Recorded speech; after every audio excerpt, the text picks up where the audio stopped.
له ربه أسلم قال أسلمت لرب العالمين الله أكبر الله أكبر الله أكبر لا إله إلا الله والله أكبر അല്ലാഹു അക്ബർ വലില്ലാഹിൽ ഹംദ്.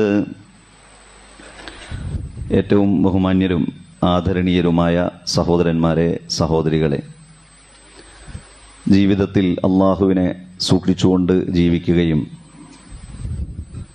മരണപ്പെടുന്ന സമയത്ത് ലാ ഇലാഹ ഇല്ലല്ലാ എന്ന കലിമത്തു തൗഹീദ് ഉച്ചരിച്ചുകൊണ്ട് മരണപ്പെടുകയും ചെയ്യുന്ന നല്ല മനുഷ്യരുടെ കൂട്ടത്തിൽ അല്ലാഹു സുബ്ഹാനഹു വ തആല നമ്മെ എല്ലാവരെയും ഉൾപ്പെടുത്തുമാറാകട്ടെ. വിശ്വാസികളായ നമ്മെ സംബന്ധിച്ചിടത്തോളം ഏറെ സന്തോഷത്തോടെ അനുഗ്രഹത്തോടുകൂടി നാം നോക്കിക്കാണുന്ന ഈദുൽ അദ്ഹയുടെ ആഘോഷത്തിൻ്റെ സുദിനത്തിലാണ് നമ്മളുള്ളത്.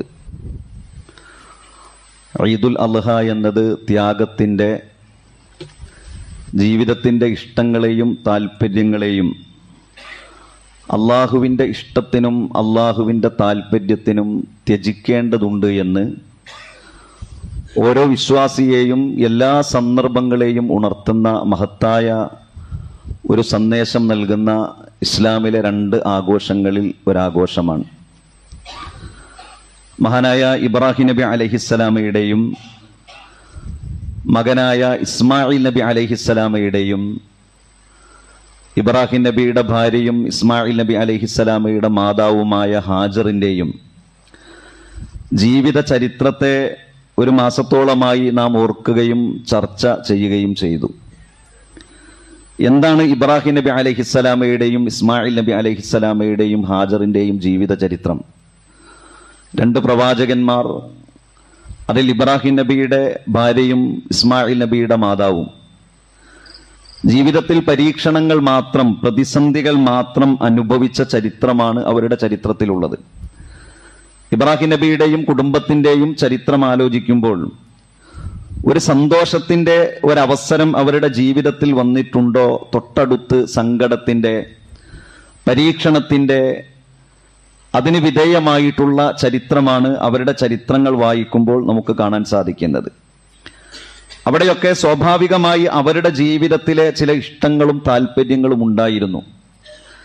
എന്നാൽ ആ ഇഷ്ടങ്ങളും ആ താല്പര്യങ്ങളും അള്ളാഹുവിൻ്റെ ഇഷ്ടത്തിനും വിശുദ്ധ ഇസ്ലാം എന്ന ദീനിൻ്റെ താല്പര്യത്തിനും ഏതിനാണ് പ്രാമുഖ്യം നൽകേണ്ടത് എന്ന ചോദ്യം അവരുടെ മുന്നിലേക്ക് വന്നപ്പോൾ ഞങ്ങളുടെ ഇഷ്ടത്തിനല്ല, അള്ളാഹുവിൻ്റെ ഇഷ്ടത്തിനാണ് താല്പര്യം നൽകേണ്ടത്, അള്ളാഹുവിൻ്റെ ഇഷ്ടത്തിനാണ് പ്രാമുഖ്യം നൽകേണ്ടത് എന്ന് ജീവിതത്തിൽ ജീവിച്ച് തെളിയിച്ച് കാണിച്ചു കൊടുത്ത ചരിത്രമാണ് ഈ കുടുംബത്തിൻ്റെ ചരിത്രം. ഒരു കുഞ്ഞിനെ സംബന്ധിച്ചിടത്തോളം പിതാവ് എന്നത് ജീവിതത്തിൽ വളരെ അനിവാര്യമാണ്. ആ പിതാവിൻ്റെ സംരക്ഷണവും ആ പിതാവിനാലുള്ള സ്നേഹവായ്പകളും ലഭിക്കേണ്ട ഒരു കാലത്താണ് അല്ലാഹു സുബ്ഹാനഹു വ തആല ഇബ്രാഹിം നബിയോട്, സ്വന്തം പിതാവിനോട് വിശുദ്ധ ഇസ്ലാമിൻ്റെ ഏകദൈവ വിശ്വാസം പ്രഖ്യാപിക്കാൻ വേണ്ടി പറയുന്നത്. ഇബ്രാഹിം നബിയെ സംബന്ധിച്ചിടത്തോളം സാമ്പത്തികമായ ഒരു സ്രോതസ്സോ ഭൗതികമായ വിഭവങ്ങളോ ഇബ്രാഹിം നബിക്ക് ഉണ്ടായിരുന്നില്ല. അപ്പോൾ ഞാനിതെൻ്റെ പിതാവിനോട് പറയണോ? ഒരു ഭാഗത്ത് പിതാവാണ്, മറുഭാഗത്ത് അള്ളാഹുവിൻ്റെ താല്പര്യമാണ്. ഇതിൽ ഇബ്രാഹിം നബിയെ സംബന്ധിച്ചിടത്തോളം ഇഷ്ടവും താല്പര്യവും പിതാവിൻ്റെ കീഴിൽ ജീവിക്കുക എന്നതാണ്. എന്നാൽ അള്ളാഹുവിൻ്റെ ഇഷ്ടവും താല്പര്യവും കടന്നു വന്നപ്പോൾ ആ പിതാവിനോട് ആദർശം പ്രഖ്യാപിക്കുന്ന, ഏകദൈവ വിശ്വാസം പ്രഖ്യാപിക്കുന്ന ഒരു മകന്റെ, ഒരു പ്രവാചകന്റെ ചരിത്രം. അങ്ങനെ ഒരുപാട് കാലം, ഏകദേശം 6ഓളം രാഷ്ട്രങ്ങളിലാണ് ഇബ്രാഹിം നബി അലൈഹിസ്സലാം ചുറ്റി സഞ്ചരിച്ചിട്ടുള്ളത്. 6ഓളം രാഷ്ട്രങ്ങളിലൂടെ തൻ്റെ ലക്ഷ്യ സാക്ഷാത്കാരത്തിനു വേണ്ടി ഈ വലിയ ഒരു സഞ്ചാരം ഇബ്രാഹിം നബി അലൈഹിസ്സലാമയുടെ ജീവിതത്തിൽ ഉണ്ടാകുന്നു. അങ്ങനെ ഇബ്രാഹിം നബി അലൈഹിസ്സലാമയുടെ വിവാഹം കഴിഞ്ഞു. ആദ്യ ഭാര്യയിൽ ഏകദേശം 40-50 വർഷം അതിൽ മക്കളില്ലാതെ ജീവിക്കുന്നു.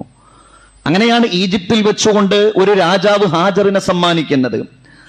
ആ ഹാജറിലാണ് ഇസ്മായിൽ അലൈഹിസ്സലാം എന്ന മകൻ ഉണ്ടാകുന്നത്. ആ മകനുണ്ടാകുന്ന പ്രായം നല്ല ചോരത്തിളപ്പിന്റെ പ്രായമല്ല. ജീവിതത്തിൽ എല്ലാ ആഗ്രഹങ്ങളും താല്പര്യങ്ങളുമൊക്കെ സ്വാഭാവികമായി ജീവിതത്തിലൊരു വിൽ പവർ നഷ്ടപ്പെടുന്ന ഒരു കാലം. ആ കാലത്ത് സ്വാഭാവികമായി സഹായിയായി ഒരു മകന് ആവശ്യമാണ്. ആ മകൻ ഉണ്ടാകുന്നു. ആ മകനുണ്ടായി ആ മകന് പാല് കൊടുക്കുന്ന പ്രായത്തിലാണ് ഇബ്രാഹിം നബി അലൈഹിസ്സലാമയോട് അള്ളാഹുവിന്റെ കൽപ്പന ആ മകനെ ആരുമില്ലാത്ത ജീവിക്കുന്ന ആ സ്ഥലത്ത് നിന്ന് 1200 കിലോമീറ്ററുകളോളം അപ്പുറമുള്ള മക്ക മണലാരുണ്യത്തിൽ പാറക്കെട്ടുകൾ മാത്രമുള്ള ബിഗൈരി ദീ സറഇൻ, ഒരു കൃഷിയുമില്ലാത്ത ഒരു സ്ഥലത്ത് കൊണ്ടുപോയി താമസിപ്പിക്കണമെന്ന് മാത്രമല്ല, അവരുടെ കൂടെ നിങ്ങളും താമസിച്ചോ എന്നല്ല, ഭാര്യയെയും മകനെയും താമസിപ്പിച്ച് തിരിച്ചു വരണം, നാട്ടിലേക്ക് തിരിച്ചു വരണം. കുറെ കാലം കഴിഞ്ഞ് വീണ്ടും അള്ളാഹുവിന്റെ അനുവാദം ലഭിക്കുന്നു, തിരിച്ചു പോകണം. അവിടെ എത്തുമ്പോൾ ഫലമ്മ ബലഅമഹു സഈ, ഖുർആൻ അങ്ങനെയാണ് പ്രയോഗിക്കുന്നത്. ഇബ്രാഹിം നബിക്ക് ഒരു സഹായം ചെയ്യാനുള്ള പ്രായമായപ്പോൾ അള്ളാഹുവിന്റെ കൽപ്പന ആ മകനെ അറുക്കണമെന്ന്. ഇങ്ങനെ ജീവിതത്തിൽ സ്വന്തം ഇഷ്ടവും താല്പര്യവും ഒക്കെ വന്നപ്പോൾ അള്ളാഹുവിന്റെ കൽപ്പന പൂർണ്ണമായി അനുസരിക്കാൻ ഇബ്രാഹിം നബിയും കുടുംബവും തയ്യാറായി. ഒരു മനുഷ്യന്റെ ഇസ്ലാമിക ജീവിതം, ഒരു മനുഷ്യന്റെ പുരോഗമനത്തിന്റെ ഘട്ടങ്ങൾ, ഒരു മനുഷ്യന്റെ ഭൗതികമായ വളർച്ച വരെ ജീവിതത്തിൽ സാർത്ഥകമാകുന്നത് ഒരു മനുഷ്യൻ മാത്രം വിചാരിച്ചാൽ സാധിക്കുകയില്ല. അതിന് മക്കളുടെ സപ്പോർട്ട് ആവശ്യമാണ്, അതിന് ഭാര്യയുടെ സപ്പോർട്ട് ആവശ്യമാണ്. ഒരാദർശ ജീവിതം നയിക്കാൻ ഇബ്രാഹിം നബിയുടെ ഭാര്യ കൂടെ നിന്നു. ആ അല്ലാഹു അമറക്കയ ഇബ്രാഹിം, ഇബ്രാഹിം ഇത് അള്ളാഹുവിന്റെ കൽപ്പനയാണോ എങ്കിൽ താങ്കൾ പോയിക്കൊള്ളുക. ഇസ്മായിൽ നബി അലൈഹിസ്സലാമയോട് മോനെ, ഇന്നി അറാഫിൽ മനാമി അന്നി അദ്ബഹുക, നിന്നെ അറുക്കണമെന്നത് എന്റെ സ്വപ്നമാണ്, ഞാൻ എന്ത് ചെയ്യണം? ഇഫ്അൽ മാ തുഅ്മർ, പിതാവേ അള്ളാഹു എന്താണോ കൽപ്പിച്ചിട്ടുള്ളത് അത് താങ്കൾ ചെയ്തു കൊള്ളുക എന്ന് മകൻ തിരിച്ചു പറയുന്നു. ഇങ്ങനെ ഒരു കുടുംബത്തിന്റെ മുന്നിലേക്ക് സ്വന്തം ഇഷ്ടവും സ്വന്തം താല്പര്യങ്ങളും കടന്നു വന്നപ്പോൾ അള്ളാഹുവിന്റെ ഇഷ്ടത്തിനും താല്പര്യത്തിനും അവർ കൂടെ നിന്നു എന്നതുകൊണ്ടാണ് വത്തഖദല്ലാഹു ഇബ്രാഹിമ ഖലീല, അള്ളാഹു ഇബ്രാഹിം നബി അലൈഹിസ്സലാമയെ അള്ളാഹുവിന്റെ കൂട്ടുകാരനാണ് എന്ന് ഇബ്രാഹിം നബി പറഞ്ഞതല്ല, അള്ളാഹു പറഞ്ഞു ഇബ്രാഹിം എന്റെ കൂട്ടുകാരനാണ്. വഇദ്ബ്തലാ ഇബ്രാഹിമ റബ്ബുഹു ബികലിമാത്തിൻ, അള്ളാഹു പറയുന്നു ഇബ്രാഹിം നബിയെ ഒരു പരീക്ഷണമല്ല, ഒരുപാട് കാര്യങ്ങളെ കൊണ്ട് ഞാൻ പരീക്ഷിച്ചു. ഫഅത്തമ്മഹുന്ന, ആ പരീക്ഷണങ്ങളിലെല്ലാം ഇബ്രാഹിം പ്രവാചകൻ വിജയിച്ചു. ഖാല, അള്ളാഹു പറഞ്ഞു ഇന്നി ജാഇലുക ലിന്നാസി ഇമാമ, ഞാൻ നിന്നെ ജനങ്ങൾക്കായി ഇമാമാക്കുന്നു. വിശുദ്ധ ഖുർആൻ അതൊരൊറ്റ ആയത്തിലൂടെ വളരെ കൃത്യമായി വിശദീകരിക്കുന്നത്. ഇത് ഖാല ലഹു റബ്ബുഹു അസ്ലിം, അല്ലാഹു സുബ്ഹാനഹു വ തആല ഇബ്രാഹിം നബിയോട് പറഞ്ഞു നീ മുസ്ലിമാകുക, പൂർണ്ണമായി അള്ളാഹുവിന് കീഴൊതുങ്ങുക. ഇബ്രാഹിം നബി അലൈഹിസ്സലാം പറഞ്ഞു ഖാല അസ്ലംതു ലിറബ്ബിൽ ആലമീൻ, ഞാൻ അല്ലാഹു സുബ്ഹാനഹു വ തആലയ്ക്ക് പൂർണ്ണമായി കീഴൊതുങ്ങിയിരിക്കുന്നു എന്നതാണ്. അതുകൊണ്ട് പ്രിയപ്പെട്ടവരെ, ഈ ഈദിന്റെ സന്ദേശം എന്നത് മുസ്ലിമാകുക, പൂർണ്ണമായി അള്ളാഹുവിന് കീഴ്പ്പെടുക, ഇസ്ലാം എന്ന മതത്തിൽ അഭിമാനമുണ്ടാകുക എന്ന സന്ദേശമാണ്. നാം വലിയ ഭാഗ്യവാന്മാരാണ്. വിശുദ്ധ ഇസ്ലാം എന്ന മതത്തിൽ ജനിക്കാൻ നമുക്ക് ഭാഗ്യം ലഭിച്ചു. നമ്മൾ ആരും മതത്തിന്റെ പേരിലുള്ള അല്ലെങ്കിൽ വിശ്വാസത്തിന്റെ പേരിലുള്ള അല്ലെങ്കിൽ ഇസ്ലാം എന്ന മതം സ്വീകരിച്ചതിനാലുള്ള പ്രയാസങ്ങൾ, പ്രതിസന്ധികൾ നമുക്കിടയിൽ നിന്ന് നമ്മിലേക്ക് കടന്നു വരുന്നില്ല. ജാതീയതയുടെ രൂപമായി, വംശീയതയുടെ രൂപമായി, നിറത്തിന്റെ രൂപമായി, തൊഴിലാളിയായി എന്നതിന്റെ പേരിൽ ഈ മതത്തിൽ ജനിച്ചതുകൊണ്ട് ഞാൻ പ്രയാസപ്പെടുകയാണല്ലോ എന്ന് തോന്നിപ്പിക്കാത്ത മാനവികതയുടെ മനുഷ്യത്വത്തിന്റെ മതമാണ് ഇസ്ലാം എന്നത്. എന്നാൽ നിങ്ങൾ ആലോചിച്ചു നോക്കിയിട്ടുണ്ടോ, ഈ മതത്തിലേക്ക് കടന്നു വന്നതിന് ശേഷം ഈ മതത്തെ അഭിമാനത്തോടുകൂടി കണ്ട എത്രയോ മഹാന്മാരുടെ ചരിത്രം നമുക്ക് കാണാൻ സാധിക്കും. ഇസ്ലാം എന്ന മതം ഞാൻ സ്വീകരിച്ചതുകൊണ്ടാണ്, ഇസ്ലാം എന്ന മതത്തിലേക്ക് ഞാൻ കടന്നു വന്നതുകൊണ്ടാണ് എനിക്കൊരു മനുഷ്യനാകാൻ സാധിച്ചത് എന്ന് പറഞ്ഞ എത്രയോ മഹാന്മാരുടെ ചരിത്രം നമുക്ക് കാണാൻ സാധിക്കും. അമേരിക്കയിൽ വംശീയതയേറെ കൊടുമ്പിരി കൊണ്ട ഒരു കാലത്താണ് ഒരു പാസ്റ്ററുടെ മകനായിക്കൊണ്ട് മാൽക്കം എക്സ് എന്ന അമേരിക്കയിലെ രാഷ്ട്രീയ മത രംഗത്ത് തിളങ്ങി നിന്ന ഒരു കുട്ടി ഒരു പാസ്റ്ററുടെ മകനായിക്കൊണ്ട് ജനിക്കുന്നത്. കറുത്ത വർഗക്കാരനായതുകൊണ്ട് അവകാശമില്ലാതെ സ്വാതന്ത്ര്യമില്ലാതെ അടിമയായി കഴിഞ്ഞിരുന്ന ഒരു കാലഘട്ടത്തിൽ നിന്ന് കറുത്ത വർഗക്കാരുടെ അവകാശ പോരാട്ടത്തിന് ഈ പാസ്റ്റർ മുന്നിൽ നിന്നു എന്നതുകൊണ്ട് അദ്ദേഹത്തിന്റെ വീട് അഗ്നിക്കിരയാക്കി. ട്രെയിനിൽ നിന്ന് വെളുത്ത വർഗക്കാർ അദ്ദേഹത്തെ തള്ളിയിട്ട് കൊലപ്പെടുത്തി. പിന്നീട് ഈ മകൻ മാൽക്കം എക്സ് എന്ന് പറയുന്ന ഈ മകൻ അനാഥശാലയിൽ പ്രവേശിക്കുകയാണ്. അദ്ദേഹത്തിന്റെ ചരിത്രം പറയുകയാണ്. അദ്ദേഹത്തോട് അനാഥശാലയിൽ പ്രവേശിച്ചതിന് ശേഷം അദ്ദേഹത്തോട് അധ്യാപകൻ ചോദിച്ചു, മാൽക്കം എക്സ്, താങ്കൾക്ക് ഭാവിയിൽ എന്താകാനാണ് ആഗ്രഹം? അദ്ദേഹം ഒരു കറുത്ത വർഗക്കാരനാണ്. കറുത്ത വർഗക്കാരന് ജീവിതത്തിൽ സ്വപ്നം കാണാൻ അവകാശമില്ലാതിരുന്ന ഒരു കാലത്ത് അദ്ദേഹം പറഞ്ഞു, I want to be a lawyer. എനിക്കൊരു വക്കീലാകണം, എനിക്കൊരു നിയമജ്ഞനാകണം. അദ്ദേഹത്തെ പഠിപ്പിക്കുന്ന അധ്യാപകൻ അദ്ദേഹത്തോട് പറയുന്നു, മാൽക്കം, നോ റിയലിസ്റ്റിക് ഗോൾ. ഇത് താങ്കൾ ആഗ്രഹിക്കേണ്ട ഒരു ആഗ്രഹമല്ല. ഒരിക്കലും താങ്കൾക്ക് ഇങ്ങനെ ആഗ്രഹിക്കാൻ പാടില്ല. കാരണം താങ്കൾ ഒരു കറുത്ത വർഗക്കാരനാണ്. അതുകൊണ്ട് താങ്കൾക്ക് ആഗ്രഹിക്കാം ഒരു കാർപ്പന്റർ ആകാം, താങ്കൾക്കൊരു ആശാരിയാകാം, അല്ലെങ്കിൽ ഒരു മനപ്പണിക്കാരനാകാം, അല്ലെങ്കിൽ ഏതെങ്കിലും ഒരു തൊഴിലിടങ്ങളിൽ തൊഴിൽ ചെയ്യുന്ന ഒരു സാധാരണക്കാരനാകാം എന്ന് മാൽക്കം എക്സിനോട് ഈ അധ്യാപകൻ പറഞ്ഞപ്പോ അദ്ദേഹം പറയുന്നു, എന്റെ ജീവിതത്തിലെ എല്ലാ സൗഭാഗ്യങ്ങളും നഷ്ടപ്പെട്ടു എന്ന് ഞാൻ തീരുമാനിച്ചു. ഞാൻ ലഹരിയിൽ അഭയം തേടി, ഞാൻ മയക്കുമരുന്നിൽ അഭയം തേടി. അങ്ങനെ പോലീസ് അദ്ദേഹത്തെ അറസ്റ്റ് ചെയ്ത് ജയിലിലാക്കി. ജയിലിൽ വെച്ചുകൊണ്ട് അദ്ദേഹം മനുഷ്യത്വത്തെ കുറിച്ച് അന്വേഷിക്കുകയാണ്. അവിടെ മുസ്ലിങ്ങളായ കുറച്ച് ആളുകളുണ്ട്. ആ മുസ്ലിങ്ങളായ ആളുകളിൽ നിന്ന് അദ്ദേഹം ഇസ്ലാം എന്ന മതത്തെക്കുറിച്ച് അറിയാനും അതിനെക്കുറിച്ച് വായിക്കാനും അതിനെക്കുറിച്ച് പഠിക്കാനും അദ്ദേഹം തയ്യാറായി. അദ്ദേഹം ഇസ്ലാമിനെ കുറിച്ച് പഠിച്ചു. ലഹരി അദ്ദേഹം ഒഴിവാക്കി. മയക്കുമരുന്നിൽ നിന്ന് അദ്ദേഹം മാറി നിന്നു. അദ്ദേഹം ജയിലിൽ വെച്ച് അദ്ദേഹത്തിന്റെ ഏറ്റവും വലിയ ആഗ്രഹമായിരുന്നു, എനിക്ക് ജയിലിന് പുറത്തെത്തിക്കഴിഞ്ഞാൽ ഹജ്ജിന് പോകണമെന്നത്. മാൽക്കം എക്സ് അദ്ദേഹത്തിന്റെ ജീവിത ചരിത്രത്തിൽ പറയുന്നുണ്ട്, ഞാൻ ഹജ്ജിന് പോയി.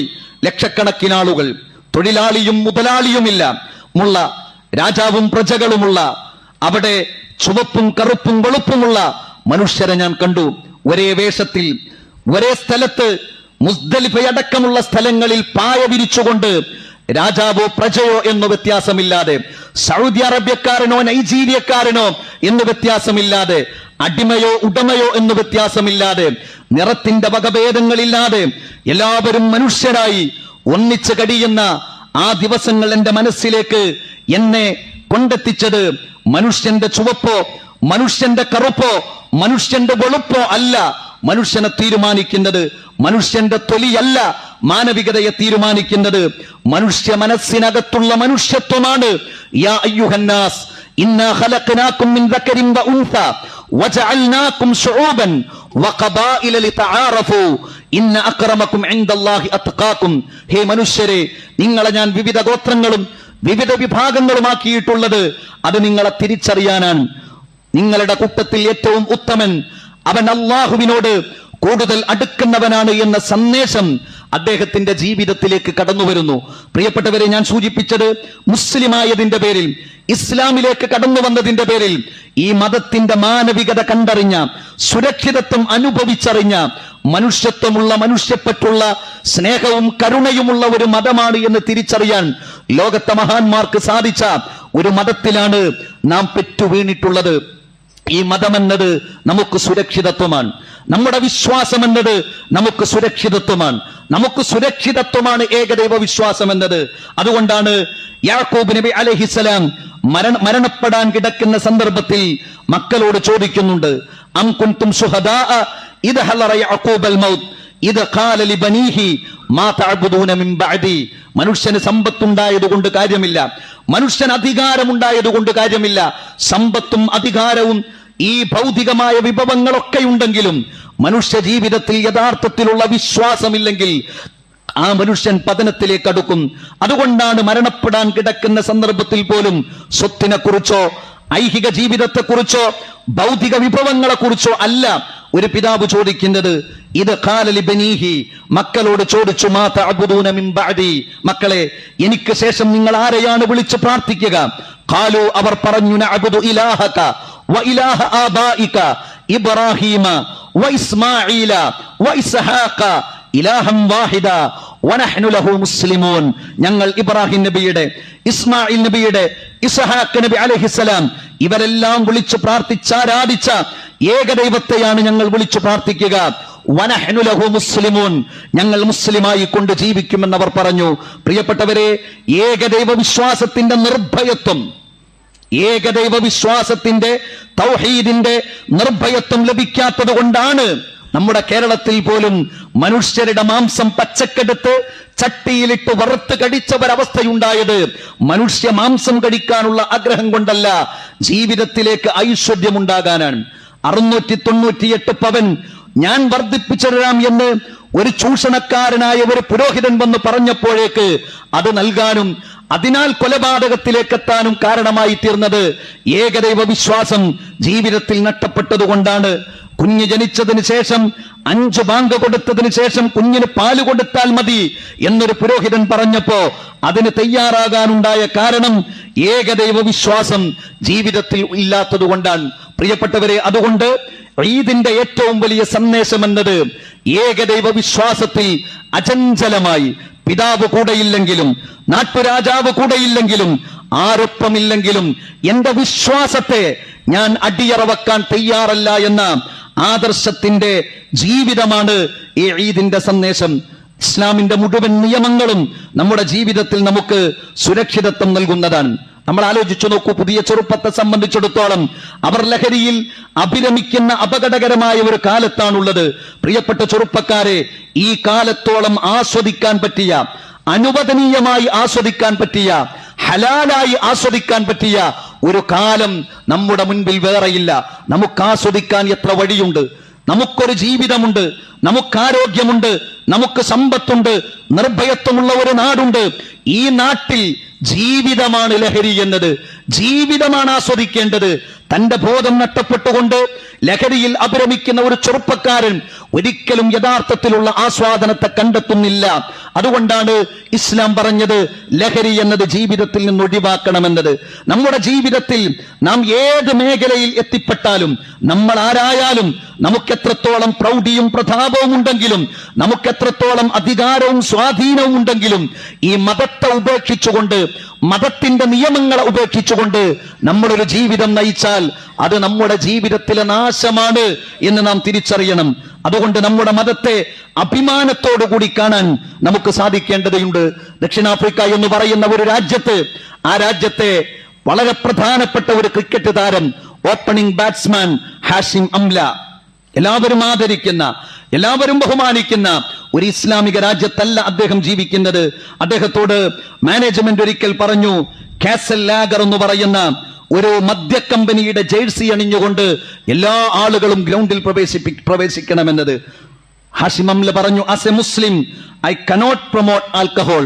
ഞാനൊരു മുസ്ലിം ആയിരിക്കെ മദ്യത്തെ, ആൽക്കഹോളിനെ എനിക്ക് പ്രൊമോട്ട് ചെയ്യാൻ സാധിക്കുകയില്ല എന്ന് അദ്ദേഹം പറയുകയും തന്റെ വിശ്വാസത്തിൽ അടിയുറച്ചു നിൽക്കുകയും ചെയ്തപ്പോൾ അദ്ദേഹത്തോട് മാനേജ്മെന്റ് പറഞ്ഞു, നിങ്ങളെ ഞങ്ങൾക്ക് ആവശ്യമുണ്ട്, നിങ്ങൾ ആ ജേഴ്സി അണിയണ്ട എന്ന് പറഞ്ഞുകൊണ്ട് ഒരു കളിക്കാരൻ തന്റെ വിശ്വാസത്തെ സംരക്ഷിക്കുന്ന, എന്റെ മതവിശ്വാസത്തിനെതിരായ ഒന്ന് അംഗീകരിക്കാൻ ഞാൻ തയ്യാറല്ല എന്ന് പറഞ്ഞപ്പോൾ ആ ദൃഢമായ വിശ്വാസത്തിൽ അതിൽ ആസ്വാദനം കണ്ടെത്തി അത് അംഗീകരിച്ചുകൊണ്ടാണ് അതേ ടീമിലെ കളിക്കാരനായ ഇടങ്കയ്യൻ ബൗളറായ വെയിൻ പാർണൽ ഇസ്ലാമിലേക്ക് കടന്നു വരുന്നത്. ഞാൻ സൂചിപ്പിച്ചത് വിശ്വാസം എന്നത്, നമ്മുടെ ആദർശം എന്നത്, നമ്മുടെ ഇസ്ലാമിക നിയമങ്ങൾ എന്നത് ജീവിതത്തിന്റെ ഏത് മേഖലകളിലായാലും അതനുസരിക്കുക എന്നതിൽ നമുക്ക് അഭിമാനമുണ്ടാകണം. ഇസ്ലാം മാനവികതയുടെ സന്ദേശമാണ് നമ്മളോട് പറയുന്നത്. മാതാപിതാക്കളോടുള്ള ബാധ്യതാ നിർവഹണം ഇത്രത്തോളം പറഞ്ഞ ഒരു ഗ്രന്ഥം ലോകത്ത് നമുക്ക് കാണാൻ സാധിക്കുകയില്ല. വിശുദ്ധ ഇസ്ലാമിൽ നമസ്കാരത്തിന്റെ രൂപം ഖുർആനിൽ എവിടെയുമില്ല. നമസ്കാരത്തിന്റെ രൂപം ഖുർആനിൽ എവിടെയുമില്ല. നമസ്കരിക്കണമെന്ന് ഒരുപാട് സ്ഥലങ്ങളിൽ പറയുന്നുണ്ട്. എന്നാൽ പ്രായമായ മാതാപിതാക്കളെ സംരക്ഷിക്കുന്നതിന്റെ ആവശ്യകതയെക്കുറിച്ച് ആവർത്തിച്ചാവർത്തിച്ച് ഖുർആൻ പറയുന്നുണ്ട്. നമ്മുടെ ചെറുപ്പത്തിൽ നാം ഏറ്റവും കൂടുതൽ നമ്മുടെ നാവിലൂടെ ഉച്ചരിക്കുന്ന പദമാണ് ഉമ്മ എന്ന പദം. ഉപ്പയെ വിളിക്കുന്നതിനേക്കാൾ നാം ഉമ്മയെ വിളിച്ച് വളർന്നവരാൻ. നമ്മുടെ പ്രായം ഇങ്ങനെ അധികരിക്കുന്നതിനനുസരിച്ച്, നാം ഒരു വ്യക്തിയായി രൂപപ്പെടുന്നതിനനുസരിച്ച് നമ്മുടെ വിവാഹം കഴിയുന്നതോടുകൂടെ നമ്മുടെ നാവിൽ നിന്ന് കുറഞ്ഞു പോകേണ്ട പദമല്ല മാതാവിന്റെ പദം, ഉമ്മ എന്ന പദം. അതുകൊണ്ടാണ് മതം പറഞ്ഞത് മാതാപിതാക്കളുടെ സംതൃപ്തിയിലാണ് അള്ളാഹുവിന്റെ സംതൃപ്തി. മാതാപിതാക്കളുടെ കോപത്തിലാണ് അള്ളാഹുവിന്റെ കോപം. പ്രിയപ്പെട്ടവരെ, ജീവിതത്തിൽ മാതാവ് മരണപ്പെട്ടു പോയി കഴിഞ്ഞാൽ, പിതാവിന്റെ ജീവിതം അവസാനിച്ചു കഴിഞ്ഞാൽ, നമ്മുടെ ജീവിതത്തിൽ അനുഗ്രഹങ്ങൾ അധികരിക്കുന്നതിനനുസരിച്ചുകൊണ്ട് ഏറ്റവും അധികമായി നാം ഓർക്കുന്ന രണ്ടാളുകളായിരിക്കും മാതാവും പിതാവും.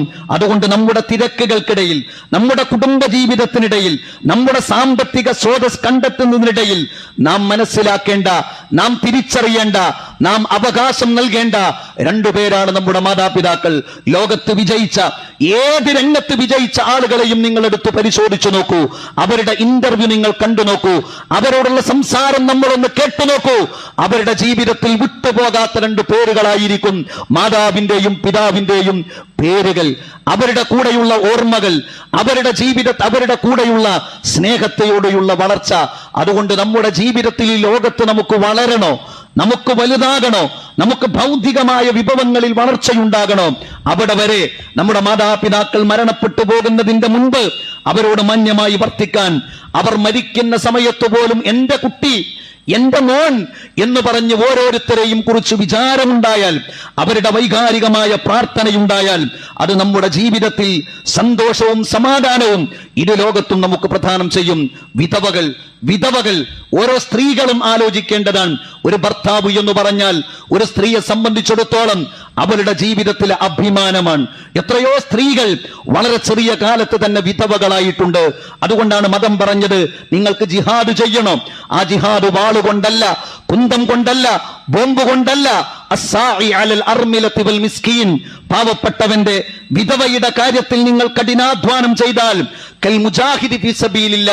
അവൻ അല്ലാഹുവിന്റെ മാർഗത്തിൽ ജിഹാദ് ചെയ്യുന്നവനെ പോലെയാണ് എന്ന്. നിങ്ങളുടെ കടുകടുത്ത മനസ്സ് നിങ്ങൾക്ക് ലോലമാക്കണോ? യതീമിന്റെ തലയൊന്ന് തടവിയാൽ മതി. അനവകാഫിലുൽ യതീമി ഫിൽ ജന്നതി ഹക്കദ, ഞാനും യതീമിനെ സംരക്ഷിക്കുന്നവനും. ഹബീബായ റസൂലുള്ളാഹി സ്വല്ലല്ലാഹു അലൈഹി വസല്ലമയുടെ ചാരത്ത് നിങ്ങൾക്ക് സ്ഥലം വേണോ എങ്കിൽ അനവകാഫിലുൽ യതീമി ഫിൽ ജന്നതി ഹക്കദ, ഈ രണ്ട് വിരലുകൾ പോലെ ഞങ്ങൾ അടുത്തിരിക്കുന്നവരായിരിക്കും. ആര്? യതീമിനെ സംരക്ഷിക്കുന്നവൻ, വിധവക്ക് വേണ്ടി ഓടി നടക്കുന്നവൻ, രോഗികൾ, പ്രയാസപ്പെടുന്നവർ.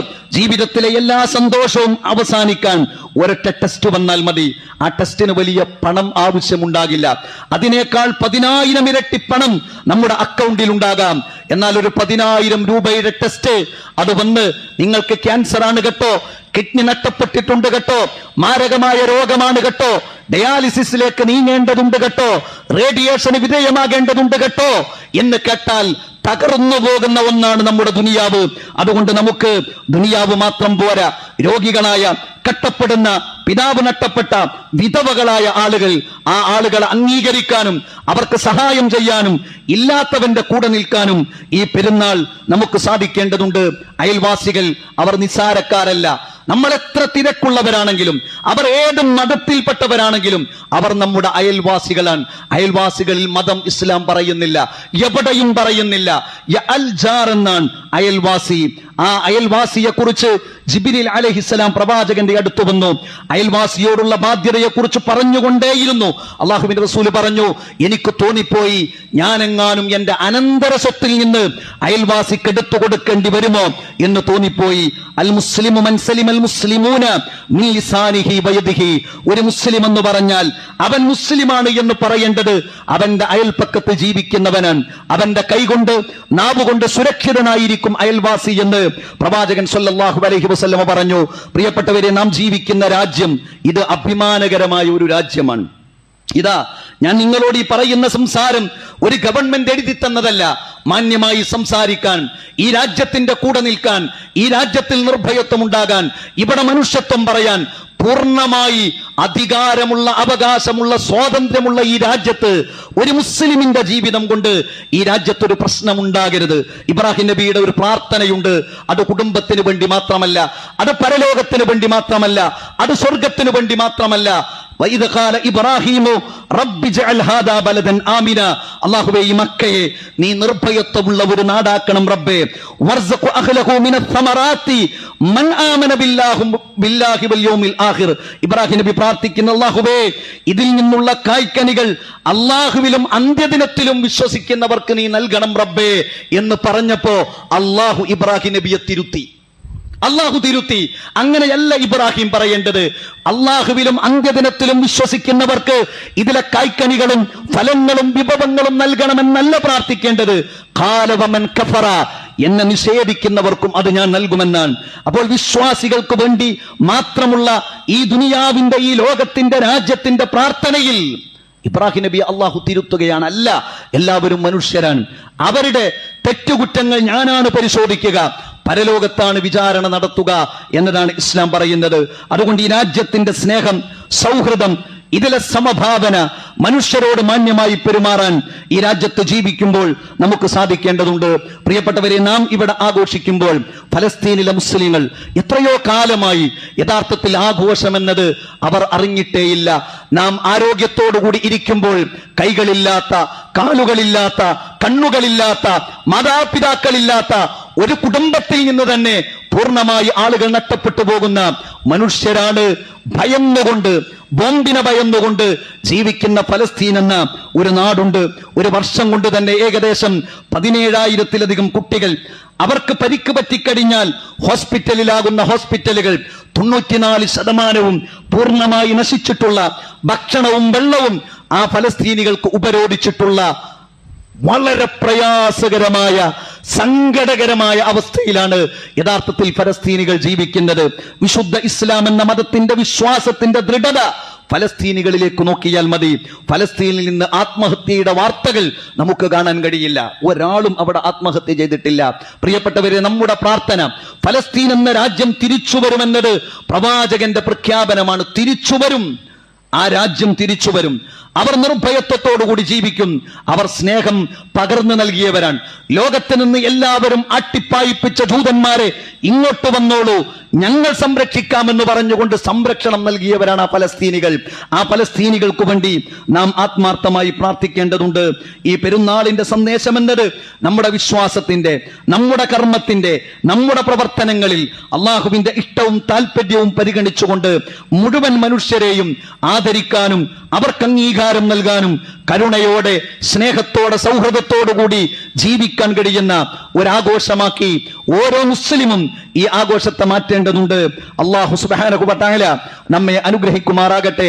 മനുഷ്യരെന്ന നിലക്ക് നമ്മുടെ ജീവിതത്തിൽ വന്നുപോയ പാപങ്ങൾ റഹ്മാനും റഹീമുമായ റബ്ബേ, ഞങ്ങൾക്ക് നീ പുറത്തു മാപ്പാക്കി തരണം റഹ്മാനെ. അല്ലാഹുവേ, മരണപ്പെട്ടുപോയ ഞങ്ങളുടെ മാതാപിതാക്കൾ, അല്ലാഹുവേ, അവരെ നേരിട്ടുകൊണ്ട് പരലോകത്ത് സ്വർഗത്തിൽ വെച്ചുകൊണ്ട് കാണാനും അവരോട് സല്ലപിക്കാനും അവരുടെ കൂടെ ഇരുന്ന് ആസ്വദിക്കാനും ആ സ്വർഗം നൽകുന്ന വിശ്വാസികളിൽ ഞങ്ങളെയും അവരെയും നീ ഉൾപ്പെടുത്തണം റഹ്മാനെ. അല്ലാഹുവേ, ഞങ്ങളുടെ ജീവിതത്തിൽ വന്നുപോയ, അറിഞ്ഞും അറിയാതെയും വന്നുപോയ പാപങ്ങൾ, തെറ്റുകൾ, കുറ്റങ്ങൾ, ന്യൂനതകൾ, പോരായ്മകൾ റഹ്മാനെ ഞങ്ങൾക്ക് നീ പുറത്തു മാപ്പാക്കി തരണം റഹ്മാനെ. അല്ലാഹുവേ, ഒരുപാട് പ്രയാസപ്പെടുന്നവർ ഈ പെരുന്നാളിന്റെ സുദിനത്തിൽ പോലും ഹോസ്പിറ്റലുകളിലൂടെ കറങ്ങി നടക്കുന്ന ഒരുപാട് പാവപ്പെട്ട മനുഷ്യന്മാർ, അല്ലാഹുവേ, ആ മനുഷ്യരുടെ രോഗം നീ ശിഫയാക്കണം റഹ്മാനെ. അല്ലാഹുവേ, ഞങ്ങളുടെ കുടുംബത്തിൽ രോഗം കൊണ്ട് പ്രയാസപ്പെടുന്നവർ, അല്ലാഹുവേ, അവരുടെ രോഗം നീ ശിഫയാക്കണം റഹ്മാനെ. അല്ലാഹുവേ, ഞങ്ങളുടെ മക്കൾ അവരാണ് അല്ലാഹുവേ ഞങ്ങളുടെ ഈ ദുനിയാവിലെ പ്രതീക്ഷ. മക്കളിൽ എന്തെങ്കിലും പ്രയാസങ്ങൾ ഉണ്ടായാൽ അതൊരു മനുഷ്യന്റെ ജീവിതത്തിലെ ഏറ്റവും വലിയ പ്രയാസമാണ്. അല്ലാഹുവേ, ഈ ലോകത്തും പരലോകത്തും കൺകുളിർമയുള്ള, അഭിമാനം നൽകുന്ന നല്ല മക്കളെ നീ ഞങ്ങൾക്ക് പ്രദാനം ചെയ്യണം റഹ്മാനെ. അല്ലാഹുവേ, തിന്മയിലേക്ക് വഴുതിപ്പോകാൻ ഒരുപാട് സാധ്യതകൾ, സാഹചര്യങ്ങൾ, സംവിധാനങ്ങളുള്ള ഈ ലോകത്ത് നന്മയിൽ ഈമാനോടുകൂടി ഞങ്ങളെ നീ പിടിച്ചു നിർത്തണം റഹ്മാനെ. അല്ലാഹുവേ, ഞങ്ങളോട് പ്രാർത്ഥിക്കാൻ വേണ്ടി ആവശ്യപ്പെട്ടിട്ടുള്ള ഒരുപാട് നല്ല മനുഷ്യർ, അല്ലാഹുവേ, അവരുടെ പ്രാർത്ഥനകൾ നീ സ്വീകരിക്കണം റഹ്മാനെ. അവരുടെ ഹലാലായ ആഗ്രഹങ്ങളെ നീ പൂർത്തീകരിക്കണം റഹ്മാനെ. അല്ലാഹുവേ, ഫലസ്തീനിന്റെ മണ്ണിൽ പ്രയാസപ്പെടുന്ന ഞങ്ങളുടെ സഹോദരങ്ങൾ, അല്ലാഹുവേ, അവർക്ക് അഭിമാനകരമായ അസ്തിത്വം നീ പ്രദാനം ചെയ്യണം റഹ്മാനെ. അല്ലാഹുവേ, ചൂഷണത്തിൽ അകപ്പെടുന്ന ഒരുപാട് വിശ്വാസി സമൂഹം, അല്ലാഹുവേ, അവർക്ക് നീ വിശ്വാസത്തിന്റെ തെളിമ നീ പ്രദാനം ചെയ്യണം റഹ്മാനെ. അല്ലാഹുവേ, അപകടങ്ങളില്ലാതെ, പ്രയാസങ്ങളില്ലാതെ, ദുരന്തങ്ങളില്ലാതെ, ദുരിതങ്ങളില്ലാതെ ഈ ലോകത്ത് അഭിമാനത്തോടുകൂടി ജീവിക്കാനുള്ള അവസ്ഥാവിശേഷം ഞങ്ങൾക്ക് നീ പ്രദാനം ചെയ്യണം റഹ്മാനെ. അല്ലാഹുമ്മ ഇന്നാ നഊദു ബിക മിൻ ജഹദിൽ ബലാഇ വദർകിശ് ശഖാഇ വസൂഇൽ ഖളാഇ വശമാതത്തിൽ അഅദാഇ. റബ്ബനാ ആതിനാ ഫിദ് ദുനിയാ ഹസന വഫിൽ ആഖിറതി ഹസനതൻ വഖിനാ അദാബന്നാർ.